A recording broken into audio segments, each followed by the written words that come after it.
You want to talk smack about the way I look? It's just a little road rash. I mean, come on, dude. What are you going to do? It makes everything better.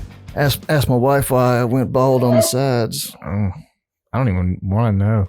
Everybody wants to be something they're not and have shit they ain't got. Don't be a dick. Don't be an asshole. Just be nice. You don't have to be that guy. Show some respect. Just be a person. Love one. I'm just sitting by a campfire with my buddy Max. I'm not in the business. Yeah. Going for that sponsorship, Dr. Pepper. I'm a Pepper. Ice cold Dr. Pepper. I'm a Pepper. Here. Are you a Pepper?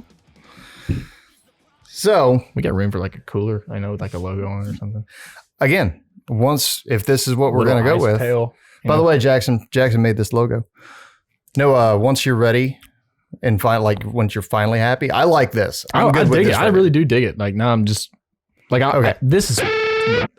Well, no, I can have Chrissy can cut this shit out with her Cricut machine, and we can have custom tumblers. Mhm. And then if you want a cooler, Oh yeah. then we can have a cooler. Yeah. Well, just like the cups are like mugs or something. You know. Yeah. You're supposed to do that type of hipster. We could do like a tea bag in it, and maybe we'll tea bag each other. Why? I was waiting for the I was waiting for the teabag joke right there. So welcome to another episode of Brain Snacks with Jax and Max. I'm your host, Max War. With me as always, Jackson. Hubert. Hubert. Human. Jack's human. Oh, Well, today's human. Ooh. Jack's human. Yeah. Jack's human. Oh. That was a Jack's off, whatever. Yeah. Well, Is Jack's on air or Jack's off air? Jack's off. I actually changed my Instagram name to Jack's on Jack's blank. Because Jack's that's clever. off.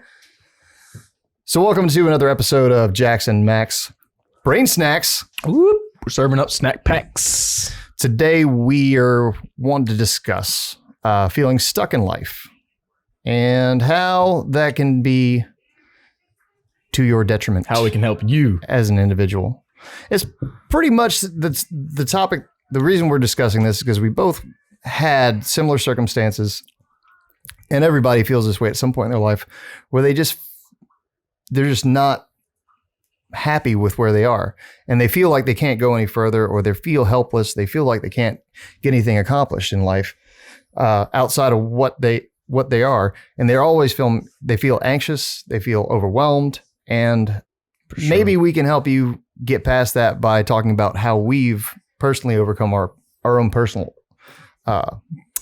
feelings of being stuck in life. We're more similar than different, so our insight is also probably close to what most people feel. You know, I mean, it's just we're coming out and saying it. You know, Well, we come from very different backgrounds, and yet we still managed to end up along the same wavelength, brain wise.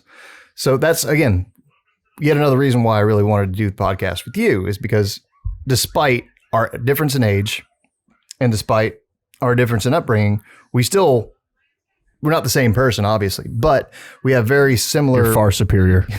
Well, I mean, if we're going by seniority standards, then yeah, I guess maybe, but no, we're not gonna talk about who's better, even though I win. We're going to talk about how our own personal circumstances, how we've overcome the feeling of being stuck in life. And it's never going to be an overnight success. You're never going to overcome all the adversity in your life in a day. And a lot of people, I think, they expect, especially in today's climate and in today's atmosphere, everybody expects immediate results, instant gratification, because that's just Overstimulated, man. overstimulated and over-socialized, and also undereducated and underinformed. And I don't care about your college background, your education background, despite all these other aspects of your life. If you went to college, it doesn't mean that you learned how to live your life and how to succeed in life. All education in a classic school setting is prove that you have the ability to absorb and regurgitate knowledge. That doesn't mean that you actually learned anything about life. And with the social media atmosphere today, again, everybody feels they have to prove themselves and they put on a fake front all the time. And that's a completely other episode. But what we're going to talk about today is, or at least in this part, is redefining success. And what success means to you is going to help you understand how to overcome that feeling of being stuck. Because when you feel stuck in life, it's basically, you feel like you're not going any further than you are. You're stuck in a rut and you don't know how to get out. And if you stop and actually think about and reevaluate where you are versus where you came from, you'll realize that if you've actively worked towards whatever goals you had, you'll realize just how much of a success you actually are. Not necessarily by somebody else's standards. Right, because it's not about anybody else. It's your path is your path. Exactly. And that path is not outlined to you by college. It's not outlined to you by your peers. You don't know. You only know the answers for yourself. Mm-hmm. And so your success is only determined by you. Mm-hmm. What would you classify success as? And I wrote this down in the show notes for us to talk about, because this has a great deal of meaning to me, and I'm sure that Jackson can agree with me on this. It's the story of Megadeth. For those of you that aren't privy to listening to Megadeth, I'm not necessarily a huge fan, but Dave Mustaine was one of the original guitar players for Metallica. Mm-hmm. Now, everybody knows who Metallica is, and a lot of people know Megadeth. They know they know the name, but they may not know the songs. They don't have that one giant iconic rock song that everybody knows, Enter Sandman by Metallica. Right. Well, Dave Mustaine got fired from Metallica, went on, made his other band, Megadeth. Basically his giant solo project. And Dave Mustaine went on to sell millions and millions of records worldwide, right? So this guy gets fired from arguably one of the biggest metal bands on the planet, goes on to do wonderfully successful things, sold millions of albums, toured worldwide, just crushed it as a musician. And in the music industry, it's nearly impossible, especially nowadays, to achieve that kind of level of success.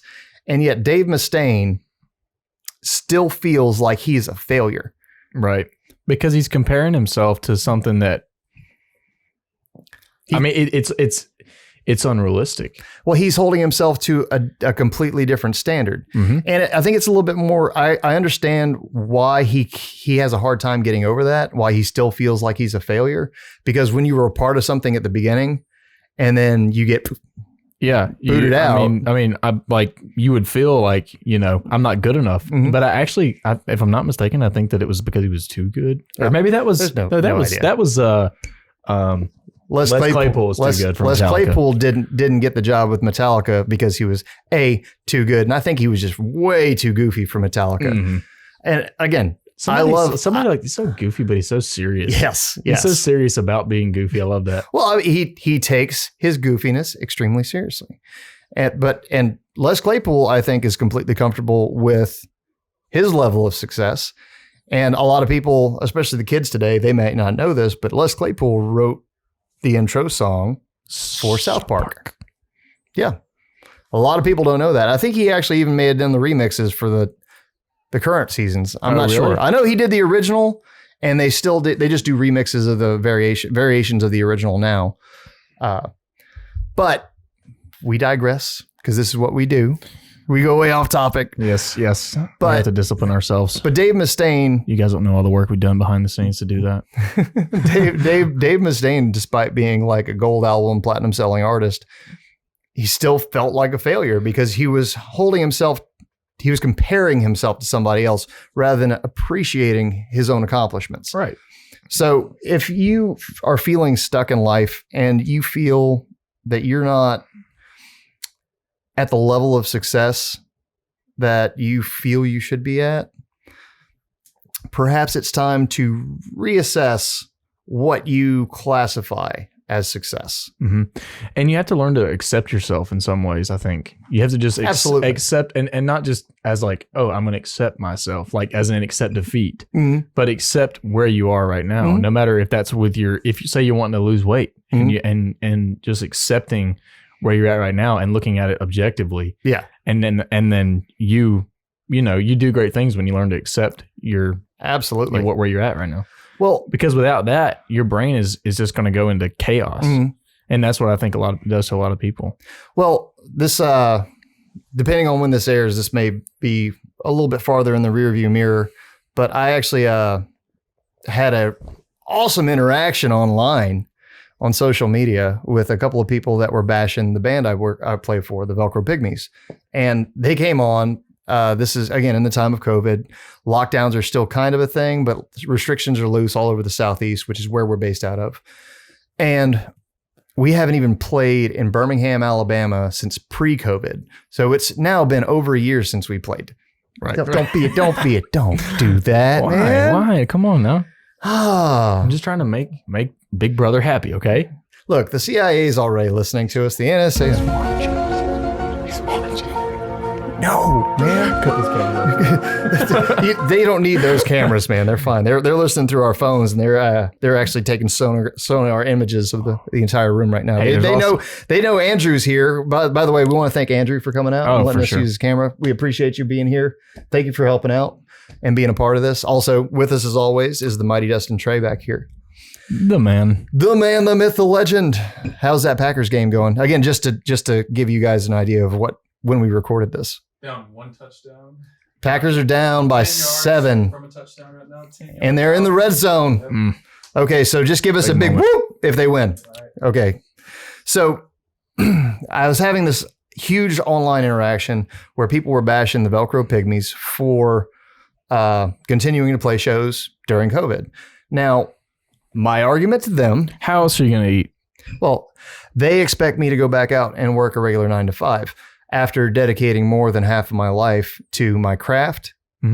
And through no fault of my own, the government, not just the federal government, because the federal government doesn't have a whole lot of say over state policy yet. It's coming. But there's 2 Joe Bidens. Sorry. Come on, man. Come on, man. Come on. But a lot of the states the Pygmies play in, Texas, Louisiana, Alabama, and Georgia, and especially Florida, they've loosened restrictions or lifted all restrictions. So there's no mandatory mask mandate. In Florida, there's no mandatory mask mandate. Georgia, they pulled it, but they may have put it back in. But I didn't I was in Georgia. We were in Georgia this whole last weekend, and it wasn't an issue for me. But I had people come on there and poo-pooing us. We're playing super spreader events, which the Pygmies have dealt with this 1 or 2 times before, where people want to troll us. And while I understand the outrage to a degree, the amount of hate and attack that we got just from that one post was unreal, especially since I was very calm about it. I went on, somebody didn't tag us in a post, but Facebook algorithms sent me a notification, said, hey, this jagoff went ahead and posted a picture with you. Do you want to tag yourself? And I don't know this. I didn't recognize the name, and I won't give him enough credit to even say his name on camera. But so I clicked on it, and it's just this giant feed of them just ragging on the band, ragging on my mohawk, and because I'm a little bald. That's fine, dude. I'm secure. I'm secure in who I am as a person. You want to talk smack about the way I look? It's just a little road rash. I mean, come on, dude. What are you gonna do? It makes everything better. Ask my wife why I went bald on the sides. Oh, I don't even want to know. I heard her laughing in the living room this morning. But these guys are just hating on the band, hating on like image wise. And look, I saw some of their profiles, and if I wanted to be petty, I could have just posted their picture next to mine and just been like, really? That would have been enough. This is what you want to do. You want to make fun of little old mohawk when you look like a troglodyte. Are you serious? Making fun of poor little Joe Dirt when Jesus comes back. Is this where you want to be? Is this where you want to be? Great film. So it started off just picking on, and then they had this one, and I want to say in the nicest way possible. Bleep that, Dustin. No. This guy's a total idiot. Total moron. Has no idea what it means to actually be a musician or appreciate music in general. He went on there and had the audacity to say that Velcro Pygmies were a band because we play covers, which, by the way, the band has like 7 original albums, and we're currently working on some new material, which Dustin was in the studio with us recording video. So, Velcro Pygmies? testify. Total band. Well, yeah, obviously. I couldn't agree more. I mean, look at the bass player. I mean, I couldn't obviously, agree if that more. says anything about the band, the weakest link. Yeah, well, Come on, man. What is a shitty band? I mean, redefine that. Well, he defined it very clearly for me. And the way he defined a shitty band was a band that plays covers. He said that we were lazy, which hilarious. I Never met a group of more hardworking people in my life. So that comment. Okay. I challenge this little. I didn't argue with him because I don't want to engage with that in that kind of activity on social media because it's Hopeless. it's completely pointless because there's no way I'm going to be able to change somebody's mind with logical, sensible conversation because that's not what social media is for anymore. Well, when you reduce to that name calling, Yes. you're no longer at the point where you can. And that's you what can this kid was you can doing. do that. Yeah. He was just bashing the band. We're not real musicians. We're not professional. We're just lazy. And I'm just like, you know what, dude? And his only claim to fame, all he does is original music. And it's metal, and I went and I listened to it, and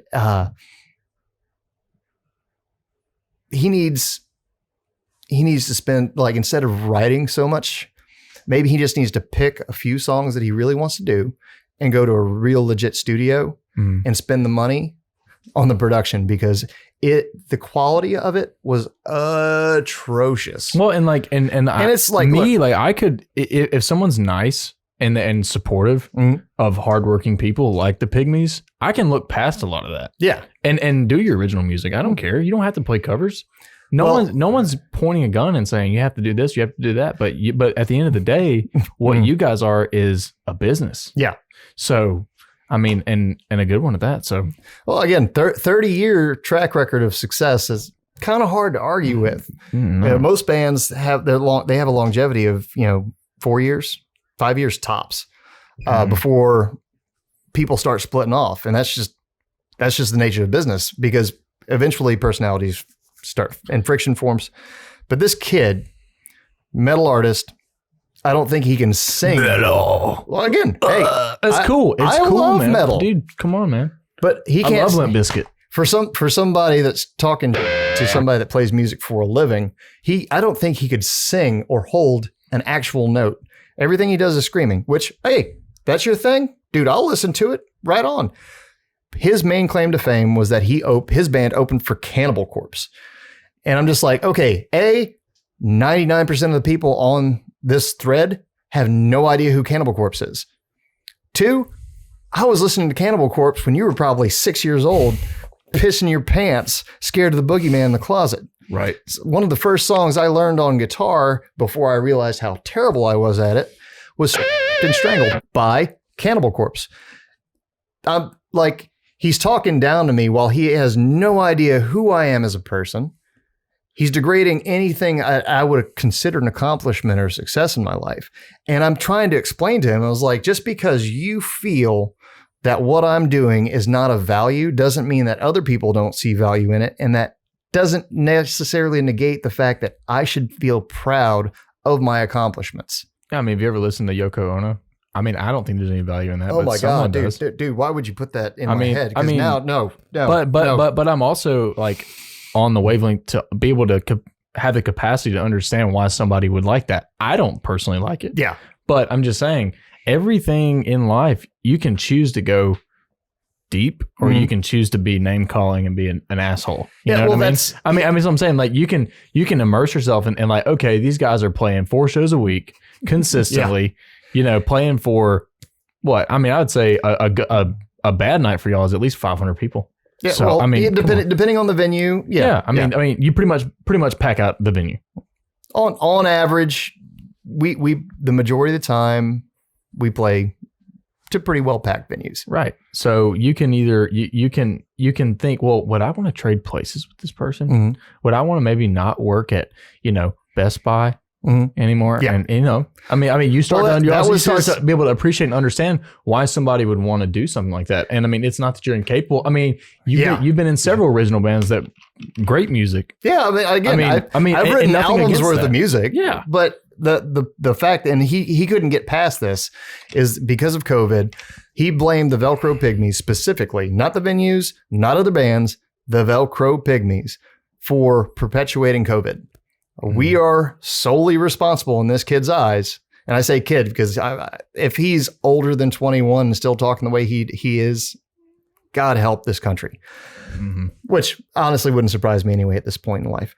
But the amount of I've heard of his band, and I me being the person I am, I might would have checked it out one day.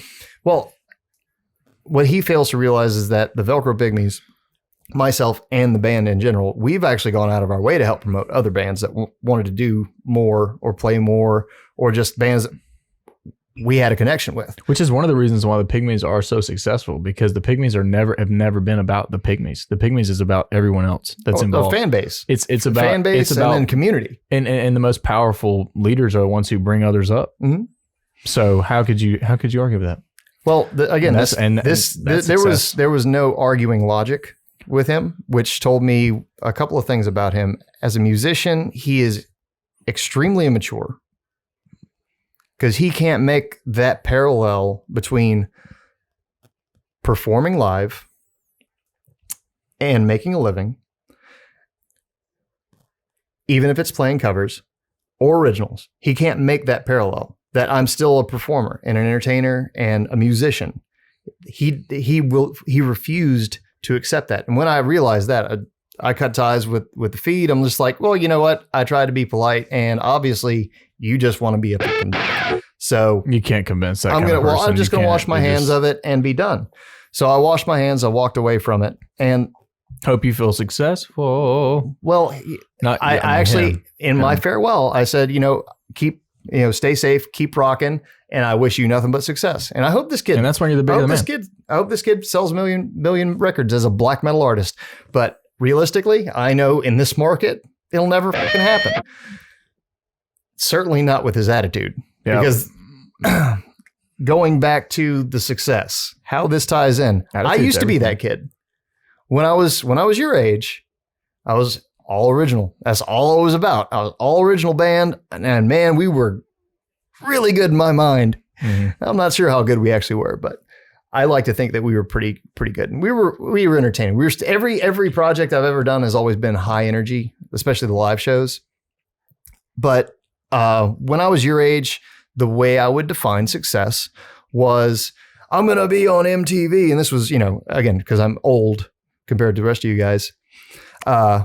Because I'm so old, this was back when MTV still played music videos. I was just like, but no, the success would be, I'm touring the world and I'm selling out, 100,000 seat venues and blah. Which is a nice dream to have, but it's just that's not.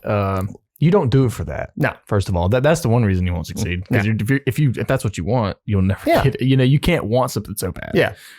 Well, as I got older and as I started, again, I've been playing music professionally now for just over 11 years.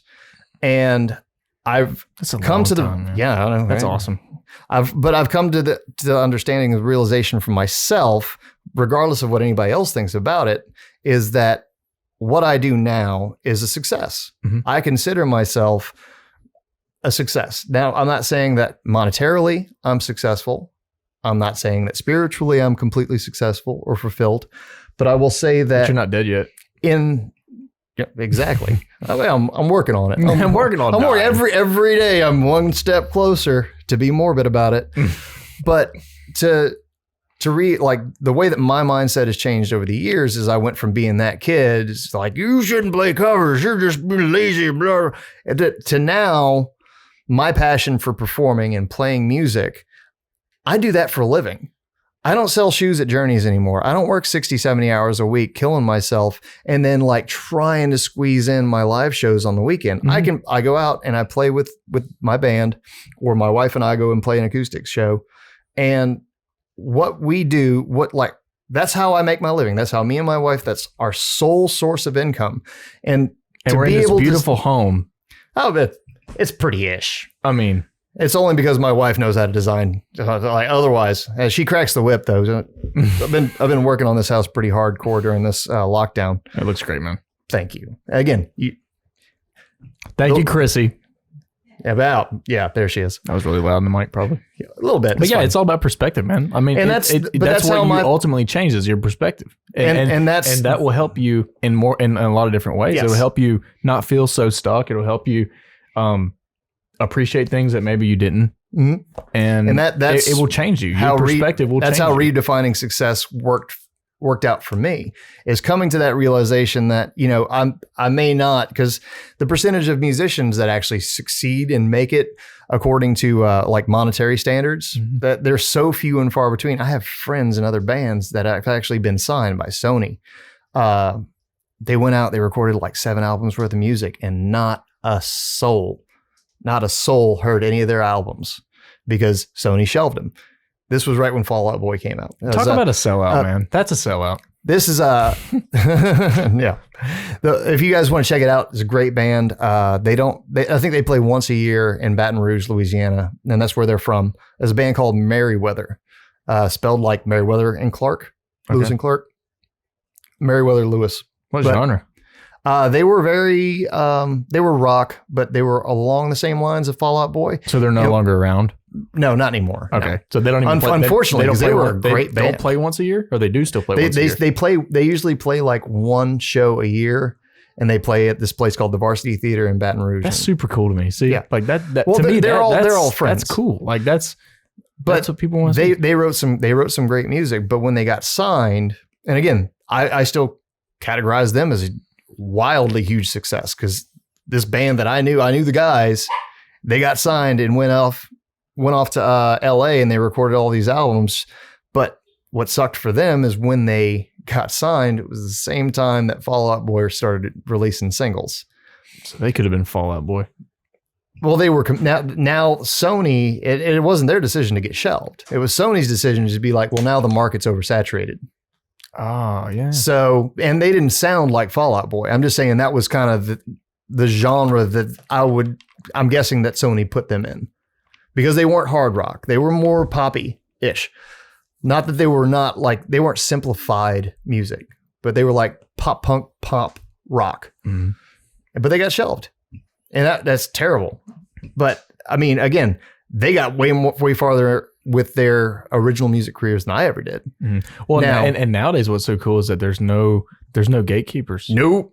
There's no gatekeepers. Nope. It's literally about the art. I mean, and it's about the art. It's about the market. Mm-hmm. And if the market's oversaturated, it's your job to say it's oversaturated. To separate, make yourself separate. Yeah, that's what I'm saying. So, you no longer rely on these suits as much as you used to. I'm not saying that they still don't come for you, because they do, because that money's the root of all evil. They have the money and the distribution. And they're the ones that can put you on iHeartRadio playlists and all this crap. So in a way, they're kind of still gatekeeping. They are for the huge superstardom, but that's about it. Other than that, I mean, Justin Bieber got found by Usher on YouTube.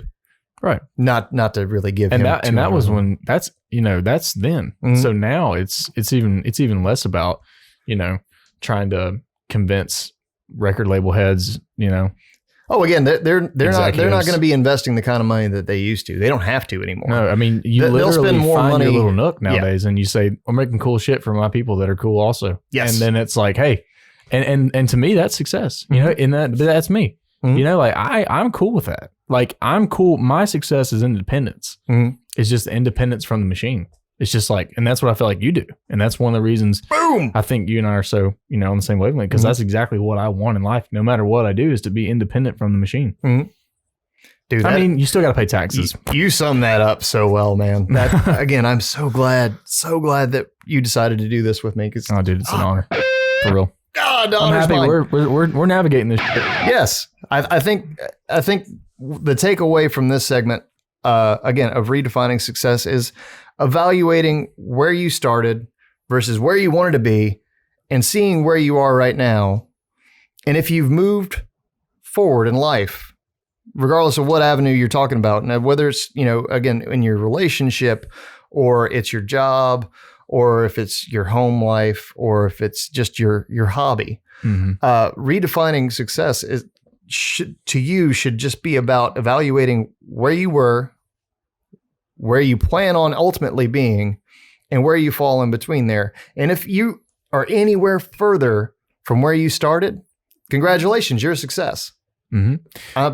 May not be where you want to ultimately end up, but that's where it's a daily thing. It's constant. We're all individually just works in progress. And when you start to think in these terms, then you see that, again, the person that I am now is not the same person I was 5 years ago, 6 years ago. When me and my wife got married, I'm not the same person I was then.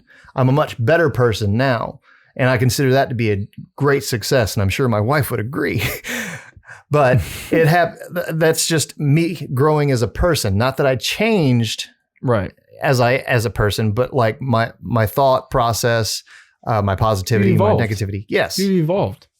I've evolved, but I think I've evolved into a better person than I was.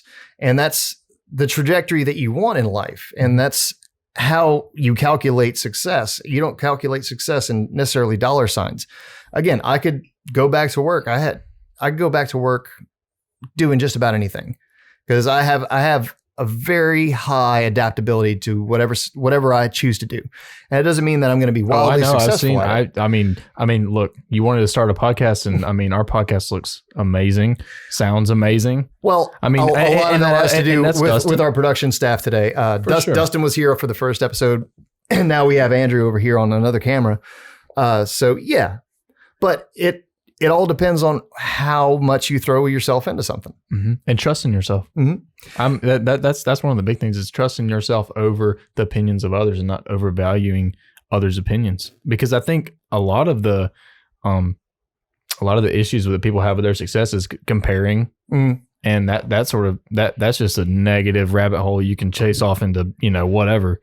Well, and so having that ability to be with yourself and feel yourself and say, am I successful? Does my mom think I'm successful? Does, so-and-so, I mean, you and yours, feel successful. Yeah. And that's important for the psyche that you have to be able to for emotional and mental health. Yeah, absolutely. And again, if you can't grasp that you've actually moved forward in life or in whatever you're trying to become successful at, if you don't feel like you've moved forward, even after evaluating, well, then that just gives you a new starting point. And then you can move forward from there because you're just like, well, I know that this, and this didn't work because now I didn't move at all towards my end goal. One of the things I'm learning to try to do is to not fear the future so much, is to just trust that by looking backwards, being present, I will end up in the future that I want.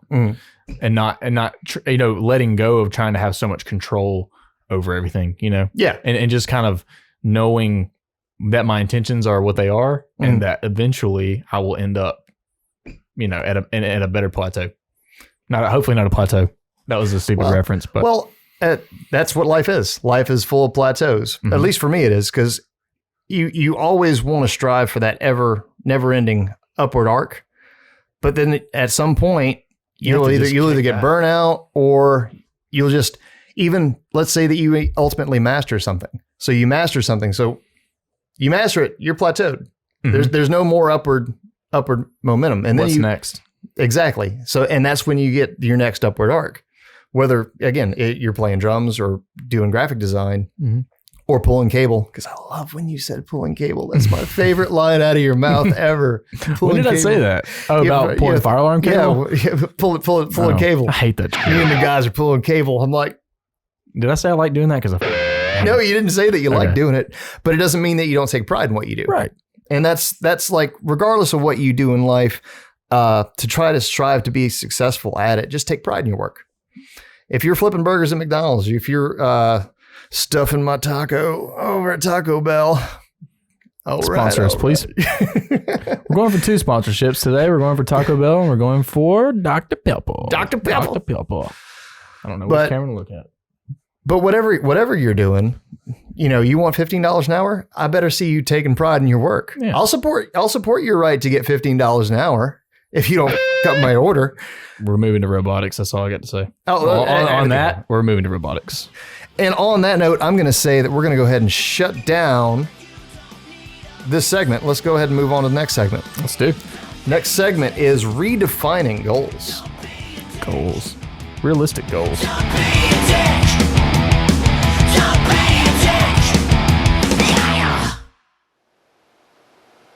Did you subscribe?